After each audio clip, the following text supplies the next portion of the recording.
নমস্কাৰ অডিঅ' বুকৰ এই ৰোমাঞ্চকৰ পৃথিৱীলৈ আপোনাক স্বাগতম জনাইছো মই সত্যজিৎ গগৈয়ে আপুনি শুনিবলৈ আৰম্ভ কৰিছে ষ্টৰীটেল এপ য'ত আপুনি আপোনাৰ প্ৰিয় বিভিন্ন গ্ৰন্থৰ পাঠ শুনা পায় বিভিন্নজনৰ কণ্ঠত এই মুহূৰ্তত পাঠ কৰিবলৈ লৈছো ৰহস্য সম্ৰাট ৰঞ্জু হাজৰিকাৰ এখনি উপন্যাস সেই প্ৰেম আস্বাদন আহকচোন শুনো সেই প্ৰেম আস্বাদন ১ ১৯৩৯ চনৰ কাহিনী এয়া বিংশ শতাব্দী উন্নত বিজ্ঞানৰ যুগ চূড়ান্ত সভ্যতাৰ যুগ মানুহে বিমানত উঠি পৃথিৱী ঘূৰিছে আধুনিক অস্ত্ৰ শস্ত্ৰৰ দ্বাৰা যুঁজ বাগৰ কৰিছে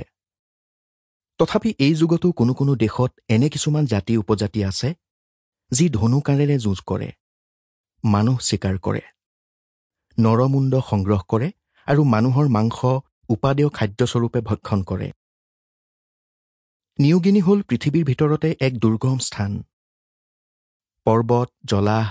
গভীৰ অৰণ্য আৰু প্ৰবল বৃষ্টিপাতে দেশখনক যেন দুৰ্ভেদ্য কৰি ৰাখিছে এতিয়াও তাত এনে অনেক অঞ্চল আছে য'ৰ অধিবাসীসকলে এতিয়াও বাহিৰৰ জগতৰ মানুহ দেখা নাই অতি ভয়ংকৰ সেইবোৰ ঠাই সেই ঠাইৰ উপজাতিবোৰ বাহিৰৰ জগতৰ পৰা একেবাৰেই বিচ্ছিন্ন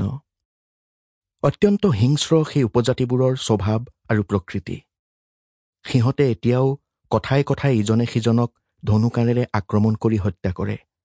সংগ্ৰহ কৰে নৰমুণ্ড ভাবিলেও অবাক লাগে গা শিউৰি উঠে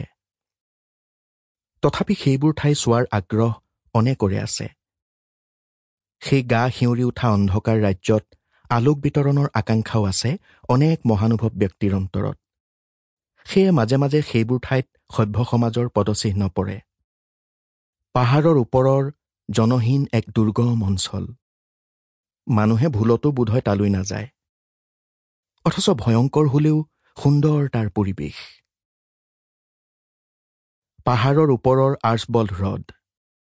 একালৰ দাস অধিকৃত নিউগিনি অঞ্চলৰ আৰ্চবল্ড হ্ৰদৰ নাম সকলোৰে জ্ঞাত সেই অঞ্চলৰ ৰোমাঞ্চকৰ কাহিনীও অনেকৰ মুখে মুখে কিংবদন্তীৰ দৰে বাগৰি ফুৰিছে অথচ সেই ঠাইলৈ যোৱাৰ নাম কলেই ভয়ত কঁপি উঠে সকলোৰে বুকু তথাপিতো তালৈ কোনো কোনো অভিযাত্ৰী যায় মৃত্যুৰ ভয়তো সকলোৰে নাই চঞ্চল শুনিতে তলবল কৰে অনেকৰ বুকুৰ মাজত তেওঁলোকেই সাহস কৰি আগুৱাই যায় কোনোজন ঘূৰি আহে আৰু কোনোজন ঘূৰি নাহে কোনোজন হেৰাই যায় অজানৰ অন্তৰালত কোনোজন আকৌ ঘূৰি আহে ভয়ংকৰ দুঃস্বপ্নৰ অভিজ্ঞতা লৈ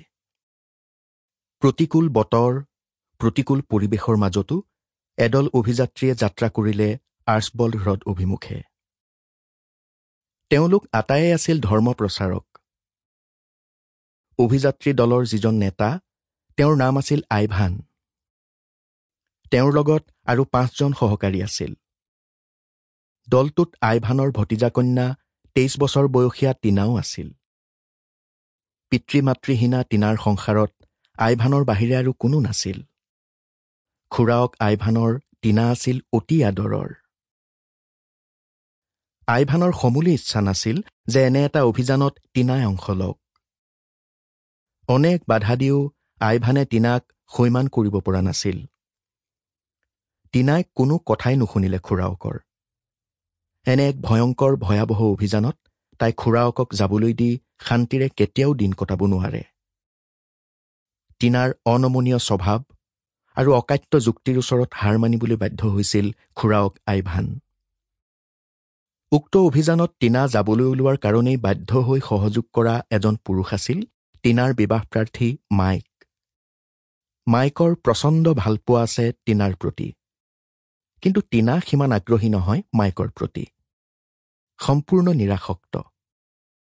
কেৱল খুৰাওক আইভানৰ আগ্ৰহৰ বাবেই মাইকক বিয়া কৰাবলৈ সন্মত হৈছে টিনাই মাইক আইভানৰ অতি প্ৰিয়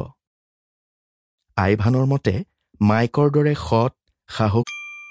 Sample complete. Ready to continue?